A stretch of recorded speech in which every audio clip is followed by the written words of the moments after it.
सादर आमंत्रित करूंगी अनीशा खिंजरी को, जो स्प्रिंगडेल स्कूल से हमारे बीच उपस्थित हैं। हिंदी भाषा में वो नेताजी पर अपना वक्तव्य प्रस्तुत करेंगी।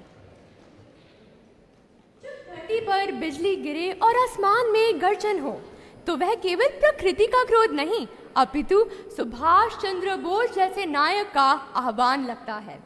उनका जीवन मानो जलती हुई मिसाल थी जो अंधकार में भटके हुए भारत को राह दिखाने निकली।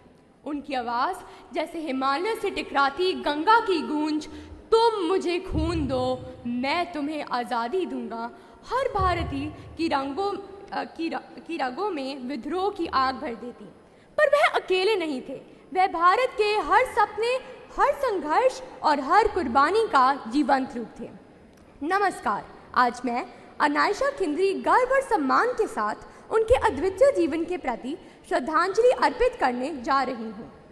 आज के दिन को देश भर में पराक्रम दिवस के तौर पर मनाया जाता है।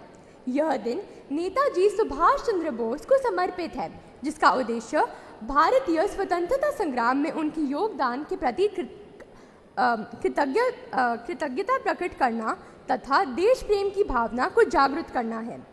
सुभाष चंद्र बोस का जीवन भारतीय स्वतंत्रता संग्राम की प्रेरणा स्रोत यात्रा थी। 23 जनवरी को उड़ीसा के कटक में नेताजी का जन्म हुआ।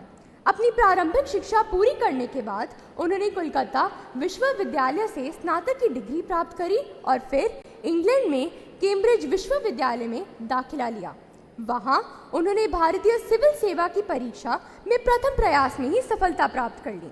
लेकिन जब उन्हें यह एहसास हुआ कि इस नौकरी के माध्यम से उन्हें ब्रिटिश साम्राज्य के अधीन काम करना होगा, तो उन्होंने इसे छोड़ दिया। इसी निर्णायक क्षण ने उनकी राष्ट्रता और देशभक्ति को स्पर्श कर दिया। उन्होंने स्वदेश लौटकर भारतीय स्वतंत्रता संग्राम में भाग लेने का संकल्प लिया और इसके साथ साथ जापान और जर्मनी की सहायता से आज़ाद हिंद फौज की स्थापना कर दी तथा सुभाष चंद्र बोस के प्रेरणादायक विचारों को किसी साधारण कागज पर स्याही से नहीं लिखा गया, बल्कि उन्हें प्रत्येक भारतीय के दिल में इंद्रधनुषी रंगों से उकेरा गया है। उन्होंने मुझे यह शिक्षा दी है कि मिट्टी में अगर हो इरादा तो पर्वत भी बिखर जाता है। सपने वो नहीं जो सोकर देखे, वो है जो संघर्ष में पल जाते हैं। हाथों में अगर लगन हो तो पंख भी उड़ान बन जाते हैं। संघर्ष की राहों में ही सपने साकार बन जाते हैं। धन्यवाद।